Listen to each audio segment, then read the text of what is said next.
I'm Rowan Hale, 33, a wedding florist in Charleston, South Carolina. I arrange other people's perfect days while mine keeps dropping petals. My flaw? I'm too trusting, the kind who keeps giving one more chance until there's nothing left to give but blood, time, and bone-deep secrets. I woke up stitched and dizzy, waiting for my mother's car. Instead, a black sedan arrived, driven by the woman who holds our family's deepest secret. Before I tell you what happened next, tell me where you're watching from in the comments, and tap like and subscribe so you don't miss how this spirals. They say the first thing you remember after brain surgery is a taste. Metal. Gauze, the sting of saline. I remember silence. The kind that hums against your skull like a refrigerator at midnight. I pressed my tongue to the back of my throat, felt the dryness, and blinked at the square of washed-out afternoon light cutting across the recovery room. "Hey," I rasped to the nurse. "My ride?" "Your family said they're running late," she answered, smoothing the tape at my IV. "But you're doing great, Rowan. The meningioma's out. Your vitals look good. We'll get you home." Home. A bungalow barely holding itself together on a live oak street where the Spanish moss drops like gray lace. My workshop annex smells like peonies and cold coffee. I have a cat who only loves in the mornings and a dent in the couch from every wedding season all-nighter. It's not glamorous, but it's mine. Or it was, before the tumor.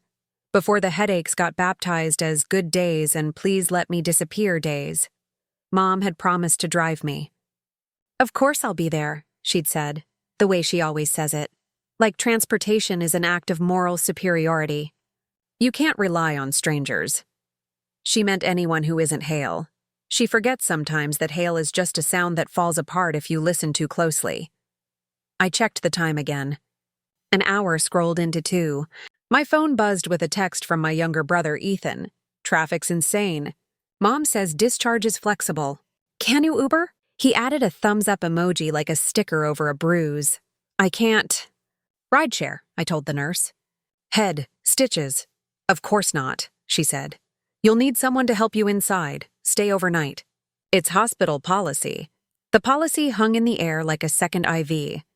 I scrolled, fighting the woozy sway.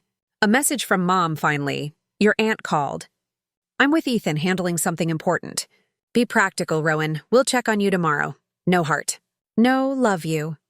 Just the kind of sentence that has sharp corners. I swallowed the ache. Maybe it's my fault for believing in soft landings, for believing that family is the net that actually catches you. I stared at the plastic pitcher of water and thought about the day I told Mom I needed surgery. She had blinked too slowly and said, "Are you sure it's not stress?" As if my MRI had been melodramatic. "Do you have anyone else?" the nurse asked, eyes dipping to my empty visitor chair. I thought of my brides with crystal vases and matching robes, of the vendors I text at 2 a.m. when the ranunculus won't open, of my ex-fiancé who left last spring with a box of my mugs and 2 of my best clients. I had people. I just didn't have my people. I typed to the only other person I could think of, Greer. She's been my best friend since freshman year, junk food and thrift store Saturday.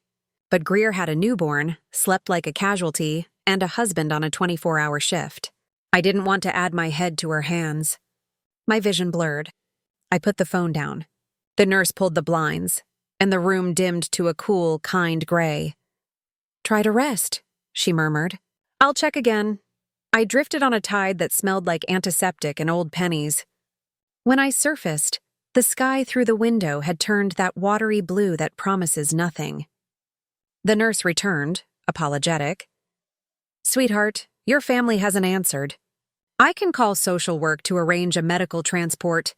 "Don't." My voice surprised us, bot. "Please give me 10 minutes. I sent one more text. Not to family. Not to Greer. To someone whose number I keep for emergencies that don't have a polite name. Delia Mercer. To understand Delia, you'd have to rewind me to being 8, reading in a hallway while adults made choices over my head. Delia used to be my grandmother's best friend and her attorney. The kind of woman who speaks softly and rearranges empires. After Grandma died, Mom called Delia a vulture in silk. There was a will. There were papers. There was a silence afterward that stretched across years like a bridge with a missing middle. I'd run into Delia once at a farmer's market 2 summers ago. She had bought my dahlias and asked questions that felt like invitations. Are you safe? Are you happy? Do you need anything? I'd laughed it off. I'm fine. She had pressed her card into my palm anyway. Just in case. Funny how just in case always arrives like a storm at 3 p.m. in August. Inevitable. My fingers trembled as I typed, "It's Rowan. I'm being discharged." "No ride, can you—" I stopped. Pride is a bone. Stubborn, calcified, useless when it's broken. I hit send. The minutes didn't pass. They crawled under my skin. I stared at the door, imagining Mom breezing in with perfume and excuses. I imagined Ethan, sheepish, making jokes like bandages, that boyish grin that used to get him out of everything. The door stayed a rectangle of potential that didn't arrive. Then the text pinged back. I'm on my way. 18 minutes. Don't sign anything yet. My scalp prickled under the bandage. Don't sign anything? I wasn't planning to sign the sky. But the words hit a place in my chest that knew Delia didn't waste syllables. The nurse helped me into my clothes, a soft, oversized sweater that smelled like lavender and dust. I took careful steps, my body sliced down to its basics. Breath, balance, beads of sweat. When the elevator doors opened to the lobby, the world felt too loud, beeps. Rolling wheels, someone laughing too brightly. The sliding glass doors whooshed, and warm, salt-stitched Charleston air wrapped around me like a damp towel. I closed my eyes against the brightness, and then a black sedan eased to the curb. The driver's door opened. Delia stepped out, immaculate as ever, hair silvering in a way that looked like authority instead of age. She saw me and softened. Hi, baby. Everything in me unclenched at once. She reached for my elbow, not hovering, not pitying, steady. Let's get you home, she said. Then quieter, and let's keep you safe. Safe from what? I whispered. From whatever made your mother stay away, she said, eyes scanning the entrance like a chessboard. And from what comes next. The nurse handed me discharge papers in a manila envelope. Delia took them, slid them into her leather portfolio without looking. We'll review these together. At the curb, my phone buzzed again. A new message from Mom. We'll swing by at 6 a.m. to check on you. Don't make this dramatic, Rowan. I stared at the words until they blurred into something that could have been a Rorschach. Delia watched me, then opened the passenger door. Inside the car, the leather smelled like citrus and something older, like cedar. Delia buckled me in with careful fingers, then handed me a bottle of water. Sip, slow. Why did you say don't sign anything? I asked. She started the engine. Because, sweetheart, sometimes hospitals slip admission to collections papers into discharge packets. And sometimes families slip other things. She looked at me. Who has your medical power of attorney? I swallowed. Mom, why? Her gaze dropped to the bandage at my hairline and then back to the windshield. We'll talk when your head is quieter. As we pulled away, I glanced in the side mirror. A figure stood under the portico, phone lifted, snapping a picture of the car.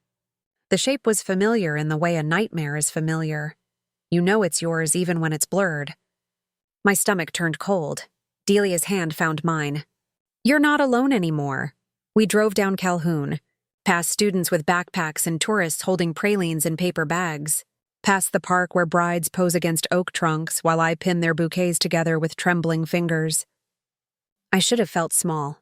Instead, something like oxygen expanded in my chest. When we turned onto my street, the setting sun poured gold down the lane, turning the moss into fire. A second car idled at my curb, my mother's pearl-white SUV. She was on the sidewalk already, sunglasses on, arms folded. Ethan hovered beside her, hands in pockets. Mom saw the black sedan and went pale. She took one step backward, as if the car itself were a verdict. That's Delia, Ethan murmured. What is she doing with you? I pressed my palm to the bandage and breathed in the warm, honeyed air. Bringing me home, I said. Mom's voice sliced the evening. Get out of that car, Rowan, now! Delia parked. She turned to me. "Do you want me to walk you in?" "Please," I whispered. We opened our doors in unison. The cicadas roared like an audience drawing breath. My mother's mask slipped just enough for me to see what was underneath. Not worry, panic. And that was the moment I understood. The ride wasn't just a ride. It was a line, and I had just stepped over it. I was born into a family that prizes appearances more than oxygen. The Hales don't cry in public, don't ask for help, and certainly don't admit weakness. My mother, Lorraine, has always been the iron spine of that code. She runs a small but carefully curated antique shop downtown, full of imported clocks and chipped porcelain she calls heritage. She dresses like every day is Easter Sunday, pearls and pressed blouses, even when she's just picking up milk. My brother Ethan is the golden child, younger by 4 years but somehow always older in everyone's eyes. Charming, easygoing, the kind of man who can forget to pay rent and still get the landlord to invite him to dinner. When I was 8 and he was 4, he once drew crayon on the walls, and I got scolded for not watching him. That dynamic never really shifted. And then there's me. Rowan, the florist who barely made it through college because migraines turned essays into firestorms. I pay bills with petals, chasing late invoices while my family sighs over how impractical flowers are. But then a cousin's wedding comes along and suddenly I'm good enough to supply bouquets. For free. Of course, we have traditions that look normal on the surface. Sunday dinners with pot roast and lemon pie, birthday breakfasts with pancakes. But under the surface, there's always a performance.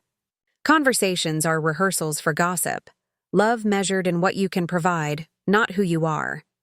I used to believe we were close. In reality, we were just entangled. The cracks started years ago. My father left when I was 14. No warning, no note, just an empty closet and a bank account my mother drained before the lawyers could blink. She never remarried, never forgave. She trained herself to stand straighter, to sneer at weakness, and she trained Ethan and me to do the same. Ethan mastered it. I stumbled. When the tumor diagnosis came, Mom's first reaction wasn't, "Are you okay?" It was, "How much will this cost?" She reminded me twice that she didn't have money to spare. "You've chosen a difficult career, Rowan. Don't expect me to fund your mistakes." And yet I still called her first.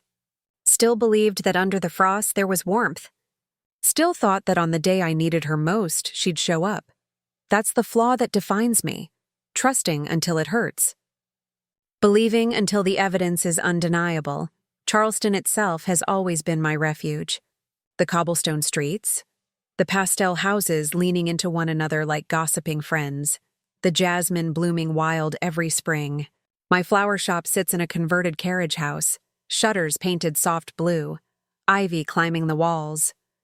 Inside, it's chaos. Buckets of roses, eucalyptus drying upside down, cats weaving between stems. It smells like earth and sweetness. It feels like mine. I used to imagine my family visiting proudly, helping me deliver weddings, celebrating that I'd carved a space out of petals and grit. Instead, they came only to criticize. Mom once stood in the doorway and sniffed. "It smells like mildew." Ethan joked that he could never date a girl with green thumbs. Dirt under nails isn't sexy. I laughed then. But deep down, the words sank. Every Christmas, we gather at Mom's house, ornate, staged, like an interior design catalog. She insists on dress code elegance, meaning you can't show up in jeans without enduring an hour of passive-aggressive comments. She serves sparkling cider and champagne flutes and tells anyone who will listen how Ethan is climbing the real estate ladder. My role? I decorate the table. Every year, a new floral centerpiece, lush, dramatic, and unacknowledged except as Rowan's little hobby. Those dinners always ended the same. Mom praising Ethan for his business acumen, sighing at my softness, and me driving home with the weight of inadequacy pressing against my chest. But nothing compared to the day after my surgery. Seeing her face blanch at the sight of Delia made all those family dinners click into place like a puzzle I hadn't wanted to solve. There was history there. History I wasn't supposed to touch. That night, after Delia tucked me onto my couch with water and crackers, I stared at the shadows pooling on the ceiling. The sedatives hummed in my veins, but another kind of question buzzed louder. Why did Mom look so afraid of Delia? Not annoyed, not inconvenienced. Afraid. I thought back to the whispers about my grandmother's will, the sudden way Mom stopped mentioning Delia's name, the way Ethan once muttered, drunk at Thanksgiving. Don't bring up the trust fund around Mom. It's a sore spot. The puzzle pieces were clicking faster now. I had survived brain surgery, but maybe I was about to unearth something even more dangerous. As I drifted into uneasy sleep, I heard a soft knock at my door. Not Delia, she'd already left. Not Greer, she never came by unannounced. Through the peephole, I saw a familiar figure standing in the porch light. My brother Ethan. He raised his phone, screen glowing, and whispered into it, "She's here." With her? I cracked the door open an inch, the chain still hooked. Ethan's face glowed pale in the porch light. He slipped his phone into his pocket like a kid hiding candy. "Ethan?" My voice rasped. "What are you doing here?" He smiled, too wide, too quick. "Just checking on you, sis. Surgery and all." I narrowed my eyes. "At midnight?" He shrugged, rocking on his heels. "Mom couldn't sleep. She asked me to, make sure you're good." The lie sat between us like a bad smell. I unhooked the chain slowly and let him inside. He smelled faintly of bourbon, cologne, and something sharper, adrenaline. Inside, he scanned the living room too quickly, gaze snagging on the manila envelope Delia had left on the coffee table. His tone dropped. "What's in there?" "Discharge papers." I folded my arms. "Why?" He smirked. "You're not good at poker, Rowan. I can tell when you're hiding something." "Maybe because I don't owe you an explanation?" I shot back. His grin faltered for a second. Then he softened his voice, playing his usual role of charming little brother. "Look, Mom's just worried. Delia Mercer showing up like some knight in shining armor? That's unsettling. That word curled like smoke in my lungs. "Funny," I whispered. "Mom didn't find it unsettling to leave me stranded at the hospital." Ethan's jaw tightened. "You're blowing it out of proportion. We had commitments." I wanted to laugh, but it came out jagged. "Commitments? I had brain surgery, Ethan. What commitment outranks that?" He avoided my eyes, heading toward the envelope again. I slid it out of reach before he could touch it. "Rowan," he said, "just be careful with Delia. You don't know everything. Then tell me." Silence. Just the hum of the fridge. His throat worked like he was swallowing back a secret, and then he smiled again, brittle. "You should rest. I'll check in tomorrow." He left without another word. Through the window, I saw him dialing before his car even started. The next morning, Mom called. Her voice was clipped, rehearsed. "Rowan, honey, Ethan mentioned Delia picked you up. I just want to caution you." "Caution me?" I asked. "She has history." "She's not trustworthy. Not trustworthy or inconvenient?" Her silence was sharp as glass. Then, "Don't test me, Rowan. I'm only thinking of you." That phrase, "I'm only thinking of you," was her favorite scalpel. It cut deep while pretending to heal. Over the next week, little cracks widened into fissures. Ethan stopped answering my texts. Mom swung by once with a casserole, but when I asked if she wanted to sit, she waved me off. "I don't want to catch anything." "Catch what? Stitches?" I whispered. She smirked faintly. "Stress is contagious." I stood there, holding a casserole I didn't want, realizing she wasn't here for me at all. She just wanted to see if Delia was inside. Meanwhile, Delia checked in daily. She brought soup, sat quietly while I dozed, and, most importantly, never pushed. When I asked why my mother hated her, she only said, "Families bury things. Eventually, something grows out of the soil." Her calmness made me ache. Why did this near stranger feel steadier than my own blood? One night, scrolling half asleep, I found a group chat I hadn't muted. Family circle. Messages stacked like bricks. Mom, she can't manage money. Ethan, or decisions. Mom, Delia's manipulating her. Ethan, we should have handled this before surgery. Mom, I'll take care of it, take care of it. The words buzzed through me like a drill. I typed, hand shaking. Take care of what? No reply, but I saw the 3 dots blink, then vanish. The next day, a certified letter arrived in my mailbox. Thick envelope, official seal. Return address, Mercer and Hale, attorneys at law, my grandmother's old firm. Inside was a single page, notice of beneficiary rights review. Immediate action is required. At the bottom, one line in neat, precise script. Executor, Delia Mercer. My head spun. My family hadn't abandoned me out of neglect. They'd abandoned me because of this. The letter from Delia's firm sat heavy in my lap, the paper thick as stone. I read it 3 times, each line burning hotter. Notice of beneficiary rights review. My grandmother's estate wasn't supposed to be relevant anymore. At least that's what Mom always told us. It was settled long ago, she'd say, shutting the door on the subject. But now I held proof it wasn't settled. Proof she had lied. I called Delia that afternoon, my voice trembling. Why did I get this letter? Why now? Delia sighed softly on the other end. Because, sweetheart, the review was delayed until you turned 33. That's what your grandmother's will required. Your birthday was last month. The room tilted. 33? Yes, she said. And because you've reached the age stipulated, the trust is yours to claim. Not your mother's, not Ethan's, yours. I gripped the phone tighter. A trust? No, Mom said everything went to the bills. That there was nothing left. Delia's tone sharpened like a blade. There is plenty left. Enough to secure your future. Enough that they would do almost anything to keep it from you. The betrayal hit me harder than the surgery ever could. My family hadn't just abandoned me. They'd been preparing to erase me. 2 days later, Mom invited me to Sunday dinner. Her voice on the phone was sugar slick. It'll be good for us. Family time, you know. Just like old days, I knew better. But something inside me needed to face it, to look betrayal straight in the eye. The dining room was staged like always, candles flickering, roast chicken steaming, Ethan pouring wine with his charming host grin. For a moment, I let myself imagine it was real, that they cared, that we were stitched together again. Then Mom cleared her throat. Rowan, we've been thinking about what's best for you. With your health and delicate finances. Maybe you should assign financial power of attorney to me, just until you're back on your feet. I blinked. Excuse me? Ethan leaned forward. It's just practical. You've always struggled with money, sis. We don't want you making rash choices. My mouth went dry. Rash choices like claiming what's legally mine? Mom's smile cracked for just a moment. You've been talking to Delia. She's my grandmother's attorney. I shot back. Why did you lie to me about the will? The air went razor sharp.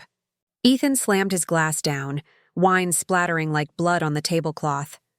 Because you weren't supposed to know, he shouted. The room froze. My fork slipped from my hand, clattering against porcelain. Mom's voice dropped low, almost a hiss. That trust was meant for the family, not for you to squander on flowers and fantasies. Flowers and fantasies? My voice shook. You left me alone after brain surgery. You abandoned me. And now you want me to sign over my inheritance? Mom's eyes narrowed. Don't play victim, Rowan. You wouldn't survive a month without us. The humiliation burned my cheeks. I pushed back from the table, the chair screeching across the floor. I already did, I whispered. Silence. Even Ethan stopped breathing. I grabbed my bag and stormed toward the door. But just as my hand touched the knob, I heard Ethan mutter behind me, We should have done it while she was under anesthesia. I froze. My pulse pounded in my ears. What did you say? I whispered, Ethan's face blanched. Mom shot him a look sharp enough to cut. Enough, she snapped. But the words were already buried in me, deeper than stitches. They hadn't just abandoned me. They had considered something darker. I left the house shaking, replaying Ethan's words over and over.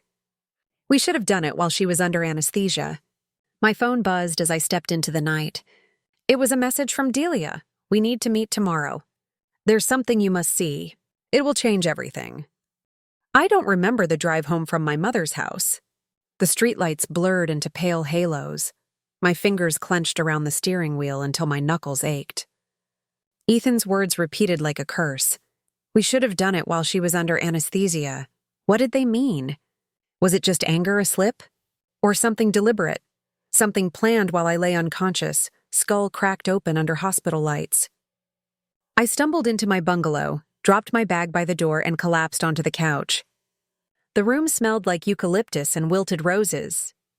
My cat hopped onto my chest, kneading, her claws pricking my skin, grounding me when I wanted to float away.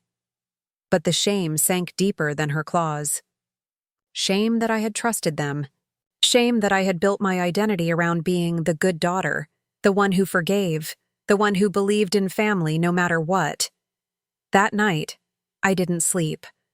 I sat in the dark, replaying every moment of abandonment, every sly comment, every dinner where I was the punchline.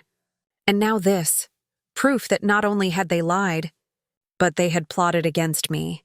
The loneliness was bone deep. Even Greer, my best friend, had texted earlier apologizing. Wish I could come over. But Noah's colicky again. I'm barely functioning. I couldn't ask her to shoulder this. I opened my phone, thumb hovering over Delia's number, but I couldn't press call. Not yet. Not until I figured out who I could trust. The next morning, my body betrayed me. The surgical stitches throbbed. The world tilted when I stood. I retched into the sink, shaking. My reflection stared back, pale and hollow-eyed, the bandage at my temple like a scarlet letter. For the first time, I whispered, maybe Mom was right. Maybe I'm too weak, too impractical. Maybe I don't deserve this trust. The words felt like poison, but I couldn't stop. I curled up on the bathroom floor and let the sobs shake through me, silent and ugly. That was my lowest moment. Not the surgery, not even the betrayal. It was the believing their lies about me. Believing I was worthless. By afternoon, a knock rattled the door. My heart leapt, half expecting Mom, ready to finish the job. But it was Delia, standing steady as always, a file folder in hand. She frowned as soon as she saw me. Oh, sweetheart. She stepped inside, setting the folder on the table. You've been crying, I laughed, bitter. Just realizing I'm pathetic? Her eyes softened. No, you're realizing you've been used. Something in her tone struck like a match. I sat up straighter. Used how? Delia slid the folder open. Inside were copies of bank statements, property records, and legal correspondence. My mother's signature appeared over and over. Ethan's, too. They've been drawing from the trust for years, Delia said, illegally. Your grandmother left strict instructions. The principal was untouchable until you turned 33. But they manipulated smaller accounts tied to the estate. Vacations, business deals, loans. I flipped through page after page, my stomach twisting. Ethan's real estate ventures. Mom's antique imports. All paid for by the money they told me didn't exist. So they lied, I whispered. Delia nodded. And when you turned 33, the truth was bound to surface. That's why they abandoned you. Why did Ethan slip last night? They were terrified. The shame curdled into something new, something hotter. I clenched the papers, my voice low. They wanted me weak, helpless, maybe even gone. Delia leaned forward, her gaze fierce. But you're not gone. You're here. And now you hold the power. A spark flickered in me. Small, fragile, but real. For the first time in days, I wasn't drowning. I was plotting how to swim. That night, I sat at my desk, staring at the scattered evidence. My cat pawed at a receipt with Ethan's name. I whispered, I won't stay broken. Not anymore.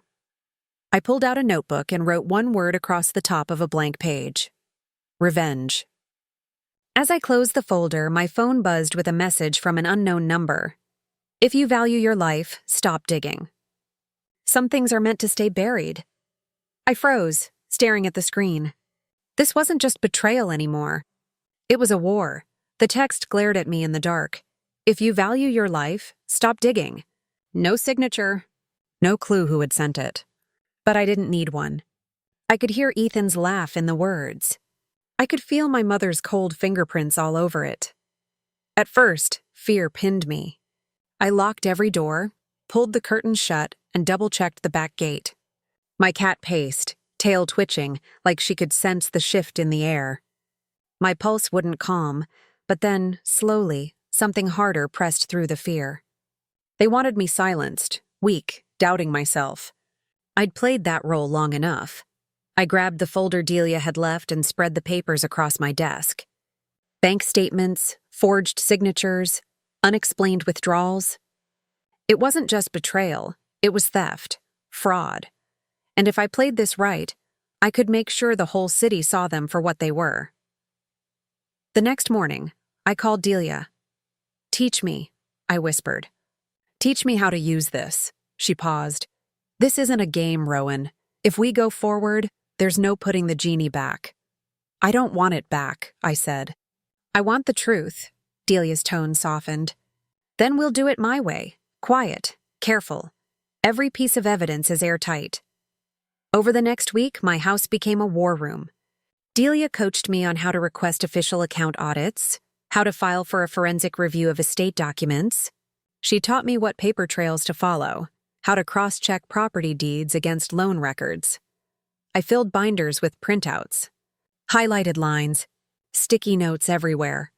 Greer came over once with her baby strapped to her chest, eyes wide as she scanned the chaos. "Rowan," she whispered, "this looks dangerous." I laughed bitterly.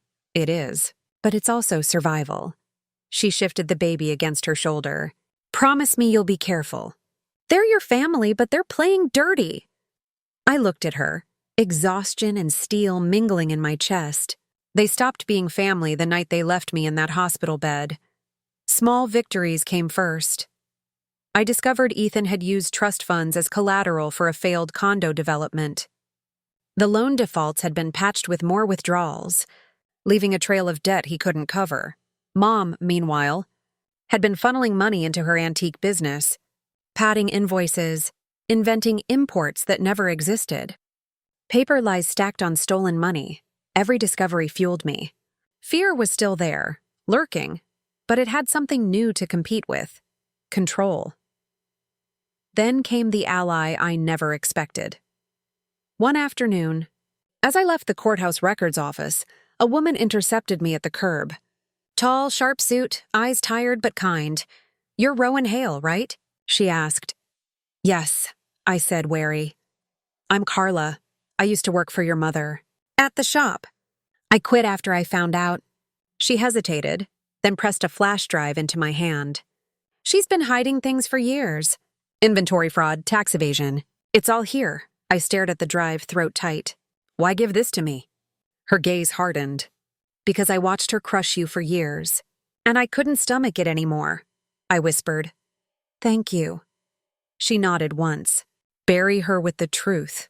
That night, I plugged the drive into my laptop. File after file opened, fake invoices, doctored tax returns, emails between Mom and Ethan laughing about how I'd never know the difference. My stomach turned, but my resolve sharpened. They hadn't just stolen money. They had mocked me while doing it. By the end of the week, I had everything: financial fraud, property records, witness testimony. Delia looked over my binders, her expression proud but cautious. "You're ready," she said.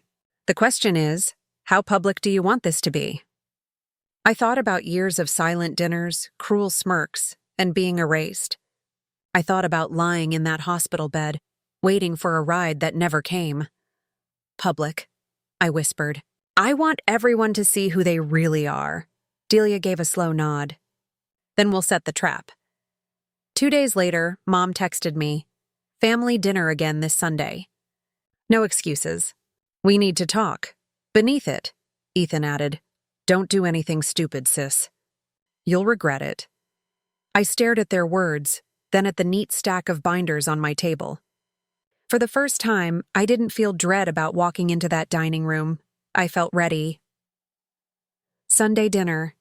Same house, same polished silverware, same scent of lemon cleaner and roast chicken. But this time, I wasn't walking empty-handed. I slid the binder into my tote bag, the flash drive tucked inside my sweater pocket. My hands trembled, but not with fear, anticipation. Mom opened the door in her usual pearls, her smile brittle. "Rowan!" She glanced at the tote. "What's all that?" "Work," I said. "Don't worry about it." Her eyes narrowed. "We'll see." Inside, Ethan was already seated, scrolling his phone. He looked up and smirked. "You look better. Stronger. Guess the surgery didn't fry all your circuits." My jaw tightened, but I smiled. "Funny. I was just thinking the same about you, except the strong part." His smirk faltered. Small win number 1. Dinner began the way it always did. Mom reciting Ethan's successes, Ethan bragging about contacts, both ignoring me unless it was to make some cutting remark. But this time, I wasn't shrinking. I was listening, cataloging every slip, every arrogant word. "So," Ethan said, "I heard you've been hanging around with Delia again. Is she filling your head with fairy tales?" "She's showing me documents," I replied evenly. "Bank records. Property deeds. Things with your name on them." The fork slipped from his hand. Mom shot me a look like knives. "Don't!" she hissed. I leaned back, savoring it. "What's wrong? Afraid I might finally know the truth?" That night, I didn't unleash everything. That would have been too easy, too soon.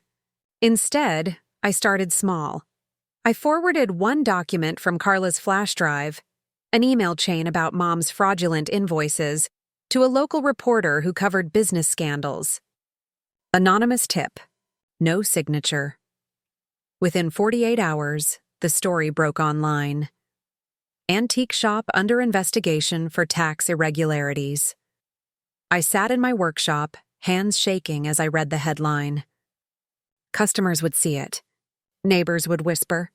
And Mom, queen of reputation, would finally taste the sting of exposure.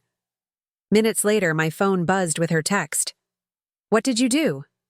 I didn't reply. Another small win, Ethan was next. I called one of his business partners, using a number Delia had dug up.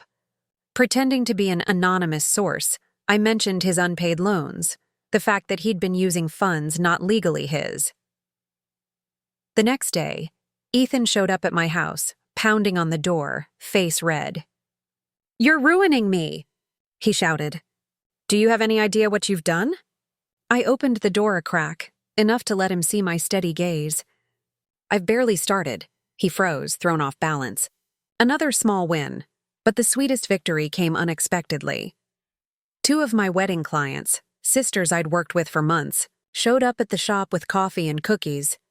"We saw the article about your mom's shop," one said gently. "Can't imagine how stressful this is for you." My throat tightened. "You don't think less of me?" She laughed softly. "Less? Rowan, you're the most reliable person we know. You make things beautiful even in chaos. That's why we hired you." Their kindness felt like oxygen, proof that my family's lies didn't define me, that I wasn't the weak, pathetic girl they wanted me to be. For the first time, I believed it. That night, I sat at my desk, flipping through my notes. Phase 1 was working. Their armor had cracks now, but cracks weren't enough. I wanted it to shatter. I whispered, "Bigger next time." They won't see it coming. Just as I turned off the light, my phone buzzed. A voicemail from an unknown number. I pressed play and froze.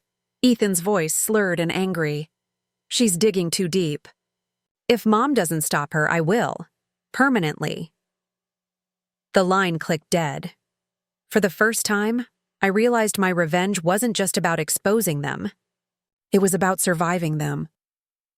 The voicemail from Ethan played in my head like a threat carved into stone. "If Mom doesn't stop her, I will. Permanently." I sent it straight to Delia. Within minutes, she called back, voice sharp. "That's not just a threat. That's leverage. We use it. For days, we strategized. No more whispers, no more testing the waters. It was time for the full strike. The target? My mother's pride, her annual charity gala. Every spring, she threw it at the old Charleston Hotel ballroom, parading donations, antiques, and connections like trophies. It was the one night she held the city's admiration in her manicured hands. This year's gala was only a week away. Perfect. The night of, I stood in front of the mirror, stitching courage into my veins. The bandage was gone, but the scar was still raw, pink against my temple. I let it show. Proof of survival. Delia picked me up in her black sedan, as steady as always. She pressed a small envelope into my hand. Inside are copies of everything: fraud records, trust violations, Ethan's voicemail. When the moment comes, you'll know. The ballroom glittered with chandeliers and gossip. Women in gowns, men in pressed suits, glasses clinking with champagne. At the center, my mother, radiant in emerald silk, smiling for photos like the queen she imagined herself to be. Ethan hovered nearby, suit too tight, eyes darting. When he spotted me across the room, his face drained. Mom turned, her smile freezing when she saw me. "Rowan," her voice was ice. "What are you doing here?" I smiled, calm. Celebrating family, the speeches began. Mom took the stage, microphone in hand, thanking donors, spinning tales of the Hale legacy. The crowd clapped, charmed as always. That's when I moved. Slowly, deliberately, I walked toward the stage. The envelope pressed against my palm like a weapon. "Excuse me," I said into the mic when she paused. The crowd murmured. Mom's eyes widened, fury simmering just beneath the mask. "I just wanted to share a story," I continued. "About family. About trust." Ethan shifted nervously. Mom hissed, "Rowan, sit down." I ignored her. For years, I believed I was the weak one. The broken one. Turns out, the only thing broken here, I held up the envelope, is the law. Gasps rippled through the room. I pulled out the documents one by one, holding them high. Fraudulent invoices, stolen funds, illegal withdrawals from a trust my grandmother left to me. And I pressed play on my phone, Ethan's voice echoing through the microphone. "If Mom doesn't stop her, I will. Permanently." The room fell into horrified silence. Then whispers, then outrage. Phones lifted, recording. Ethan lunged toward me, face red. "She's lying!" he shouted. "She's making this up!" Delia stepped forward from the crowd, calm as stone. "Every document has already been filed with the authorities," she announced. "Tonight is merely disclosure." My mother's mask cracked. "You ungrateful little—" she began, but the mic cut off as security moved in. The crowd wasn't clapping now. They were pulling back, whispers swirling like a storm. Fraud, threats, trust fund theft. I looked at my mother, her face pale, Ethan trembling beside her. For the first time in my life, I saw fear in their eyes. Not mine. Theirs. As I left the stage, Delia's hand steady on my arm, a wave of power surged through me. Not cruelty. Not even victory. Just release. I was no longer their victim. That night, as the police reports circulated and news outlets ran with the story, I returned home. My phone buzzed with a new message. Not from Mom, not from Ethan. From an unknown number. "You think you've won." But families like ours don't break that easily. I stared at the words, a chill creeping back. The war wasn't over yet. The morning after the gala, Charleston buzzed like a hornet's nest. My phone lit up nonstop. Texts, calls, emails. Clients, old friends, strangers. "Rowan, is it true?" one florist colleague whispered over voicemail. "You're brave as hell," Greer texted, followed by 3 heart emojis. And then from Mom, nothing. From Ethan, silence. I turned on the local news. There they were, my mother's emerald dress, Ethan's panic, my voice playing Ethan's threat to an entire ballroom. The anchor's tone was clinical, but the headline screamed, "Hale Family Scandal. Charity Gala Erupts Amid Fraud Allegations." For once, I wasn't the quiet Hale daughter forgotten at the edge of the table. I was the story. The police acted quickly. Delia had filed everything in advance, so subpoenas rolled out like dominoes. Ethan's condo partners withdrew, cutting ties overnight.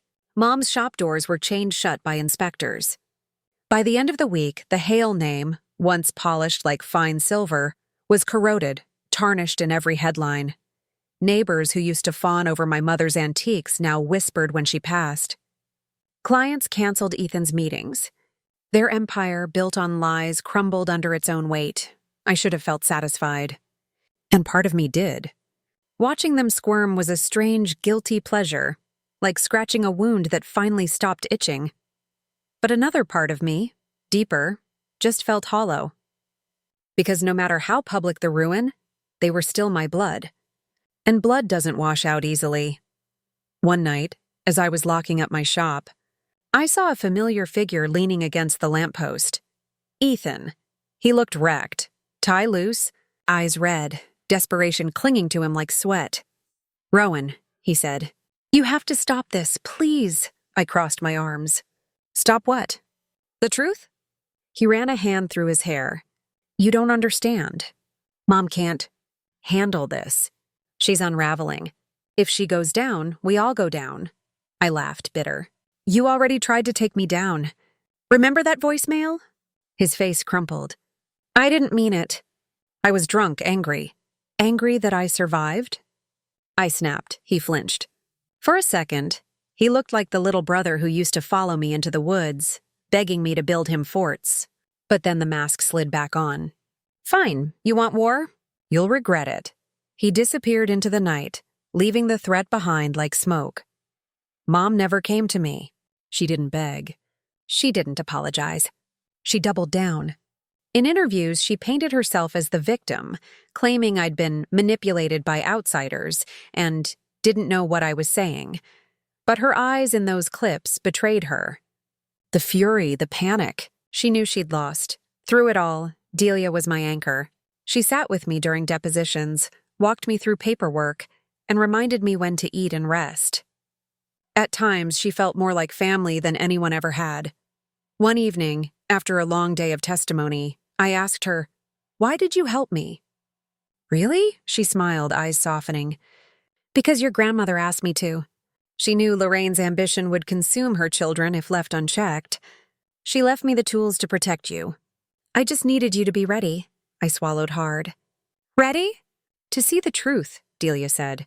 "And to fight back." The aftermath wasn't just about them. It was about me. I started rebuilding, not just my finances, not just my shop, but myself. Therapy appointments, journaling, long walks through Charleston streets where jasmine bloomed despite the chaos.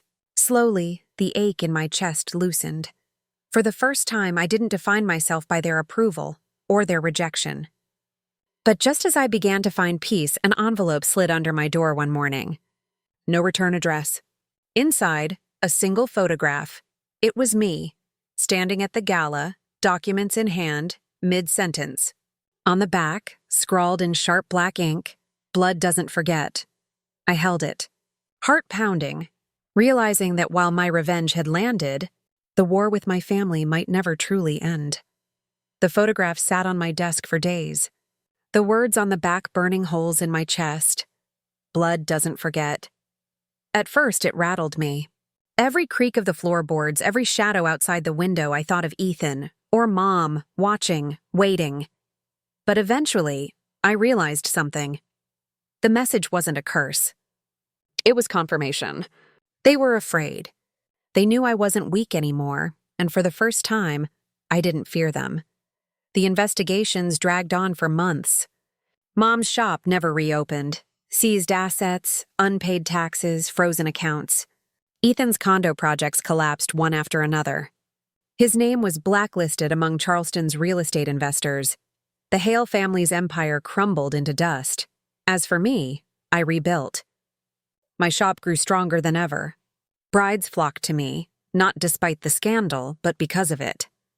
"You're the florist who stood up to her family," one told me, smiling. "That's strength I want woven into my wedding." I leaned into it. Every bouquet I made felt like reclaiming a piece of myself. Every new client was proof that I wasn't the fragile daughter they had painted me to be. One evening, I stood outside under the moss-draped oaks, the air thick with jasmine. I thought about the girl I had been, too trusting, too eager to please, waiting in a hospital room for a family who would never come. And then I thought about the woman I had become, the one who faced betrayal head-on, who exposed lies, who built something stronger from the wreckage. I whispered into the night. I'm not broken. Not anymore. Here's what I learned. Sometimes family isn't the blood that betrays you.